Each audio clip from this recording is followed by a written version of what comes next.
For हिम आणि म्हणूनच ते सत्तेच्या बाहेर राहतील याची शक्यता फारच कमीच होती अनुजा.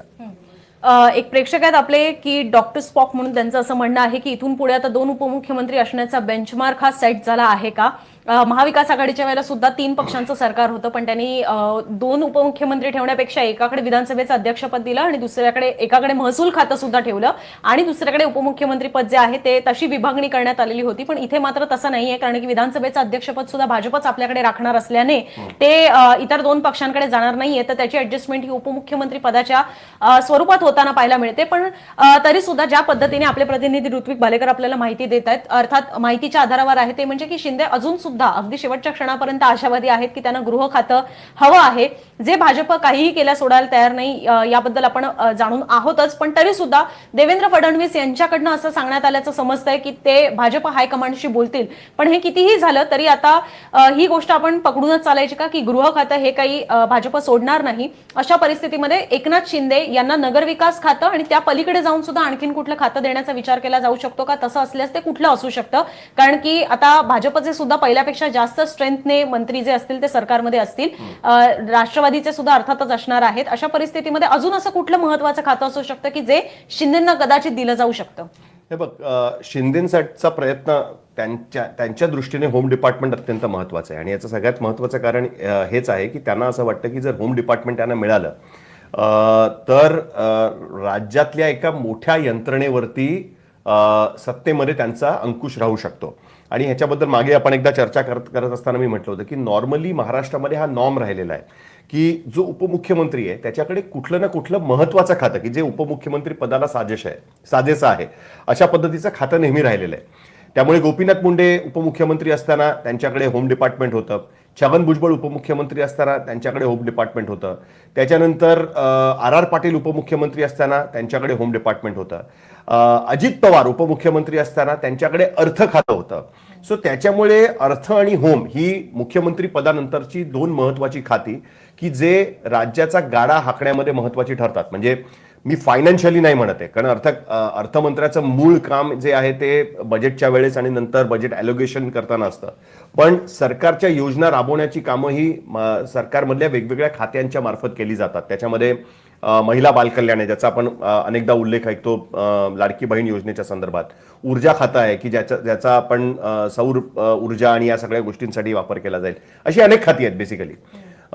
तर पण तरी सुद्धा मेनली ज्याच्यावरनं सरकार तुम्ही चालवू शकता, सरकारच्या दोऱ्या तुमच्या हातात असू शकतात, ती 3 महत्वाची खाती आहेत. एक रेव्हेन्यू ज्याच्यामुळे राज्यभरातले सगळे तलाठी आणि कलेक्टर आणि हे सगळं जे जाळं आहे सरकारचं ते तुम्हाला रिपोर्ट करतं, आणि दुसरं होम डिपार्टमेंट की जी पोलीस यंत्रणा आहे ती तुम्हाला रिपोर्ट करते, आणि अर्थ खातं की ज्याच्यातनं आमदारांच्या दोऱ्या तुमच्या हातात असतात फंड ॲलोकेशनच्या बाबतीत, पुरवण्या मागण्यांच्या बाबतीत वगैरे वगैरे. तर त्याच्यामुळे या खात्यांवरती अंकुश ठेवण्याचा प्रयत्न शक्यतो असतो. अर्बन डेव्हलपमेंट जे खातं आहे त्याचा शहरी भागासाठी त्यांना फायदा होऊ शकतो, पण त्याही महानगरपालिकेच्या निवडणुका संपल्या की फक्त मॉनिटरिंगच्या पलीकडे अर्बन डेव्हलपमेंटकडे फारसा रोल राहत नाही. पण ते सुद्धा ज्या पद्धतीचे मोठे मोठे प्रोजेक्ट्स आणि या सगळ्या MMR रिजनमध्ये खास करून सुरू आहे त्या दृष्टीने ते महत्वाचं खातं असू शकतं, पण सत्ता राबवण्यासाठी म्हणून ते खातं तेवढं महत्वाचं ठरत नाही. अशा परिस्थितीमध्ये म्हणून शिंदेंचा कुठेतरी हे आहे, कारण त्यांना एक लक्षात आलंय की अर्थ खातं हे अजित पवारांकडे चाललंय. अशा परिस्थितीमध्ये आपल्याकडे दुसरं महत्वाचं खातं असलं पाहिजे की जेणेकरून उपमुख्यमंत्री म्हणून या सरकारमधली आपली भूमिका ही स्पष्ट होऊ शकेल कुठेतरी. त्या निमित्ताने आणि तू बघ ना, म्हणजे मीडियामध्ये सुद्धा सगळ्यात जास्त चर्चा कुठल्या मंत्र्यांची होत असते. अर्थमंत्री असतील तर ते, कोविडच्या काळामध्ये आरोग्यमंत्र्यांची चर्चा मोठ्या प्रमाणात झाली होती, अदरवाईज होम मिनिस्टर हा सतत कुठेतरी चर्चेमध्ये असतो. त्यामुळे त्या पद्धतीने कुठेतरी त्याच्यावरती अंकुश ठेवता येईल का असा एक प्रयत्न त्यांचा नक्कीच त्याच्यामध्ये असणार आहे. अर्थ खातं काही त्यांच्याकडे जाऊ शकणार नाही, पण होम डिपार्टमेंटसाठी शेवटपर्यंत त्यांचा कसोशीने प्रयत्न असेल, आणि जर ते त्यांना मिळालं तर याचा अर्थ असा की शिंदेंना व्यवस्थित अकोमोडेट करून घ्यायचं हे भारतीय जनता पार्टीच्या हायकमांडचा निर्णय आहे. ही गोष्ट त्याच्यातनं अधोरेखित होईल. कारण आणि तू दुसरा एक त्याच्यामध्ये उपप्रश्न जो विचारला असतो की त्याच्या सपोज ते नाही दिलं तर मग दुसरं काय देणार, बरोबर? त्याच्यासोबत आणखीन कुठलं दिलं जाऊ शकतं, म्हणजे सॉरी नगरविकास सोबत. नगरविकास त्यांच्यासमोर त्यांच्या शिवसेनेची आतापर्यंतची जी खाती त्यांच्या बरोबर राहिलेली आहेत त्याच्यामध्ये हेल्थ आहे किंवा PWD आहे किंवा MSRDC आहे, परिवहन आहे, ही सगळी खाती शिवसेनेकडे जातीलच. त्याचबरोबर त्यांना इरिगेशन वगैरे पण त्यांच्याकडे होतं, तीही खाती त्यांच्याकडे जाऊ शकतील. एक्साईज सारखी खाती पण त्यांच्याकडे जाऊ शकतील.